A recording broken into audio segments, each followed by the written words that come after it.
আজকে সকালবেলা আমাদের দাওয়াইপানি থেকে দার্জিলিং চলে যাওয়ার কথা। তবে দাওয়াইপানির এই হোমস্টেটা নেওয়ার সবথেকে বড় যে কারণটা ছিল সেটা ছিল এটা। একদম চোখ মেলেই আমি কাঞ্চনজঙ্ঘা দেখতে পাচ্ছি। যদিও ফগের জন্য অতটা ভালো বোঝা যাচ্ছিল না, তবে ক্লিয়ার ওয়েদার থাকলে খুব সুন্দর দেখতে পাওয়া যায়। মিহিরানি এই যে সকাল সকাল উঠে একদম রেডি হয়ে নিয়েছে, এদিকে আমি, মা, অরিন্দম সবাই মিলে রেডি হয়ে নিয়েছি। ব্যাস দাওয়াইপানিকে টাটা করে এবার আমাদের চলে যাওয়ার পালা।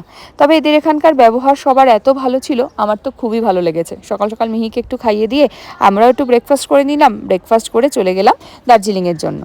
এই সেই মিহিরানির বহু প্রতীক্ষিত দার্জিলিং, যেখানে আসার জন্য মিহিরানি খুব খুব খুব চেয়েছিল আসতে, তোমরা সবাই সেটা জানো।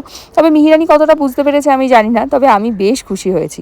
আমরা দার্জিলিংয়ে ছিলাম বেলভিউতে, একদম ম্যালের উপরেই। ফোন নাম্বার হচ্ছে 8967183095।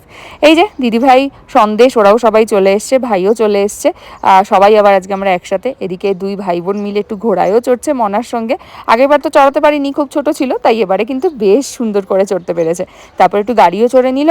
আর এদিকে দিদিভাই, ভাই, অরিন্দম ওরা সবাই মিলে একসঙ্গে লাঞ্চ করছিল আমাদের হোটেলেরই রেস্টুরেন্টে। আমি আর ভাই গিয়েছিলাম ডেকেভাসে। তারপরে সন্ধ্যেবেলা সবাই একটু রেডি হয়ে নিলাম, রেডি হয়ে গিয়েছিলাম গ্লিনারিসে। ওখানে একটুখানি খাওয়া দাওয়া করলাম সবাই মিলে। তারপরে হালকা শপিং টপিং করে চলে আসলাম আবার ঘরে। ঘর থেকে বসে এই হচ্ছে আমাদের ম্যালের ভিউটা।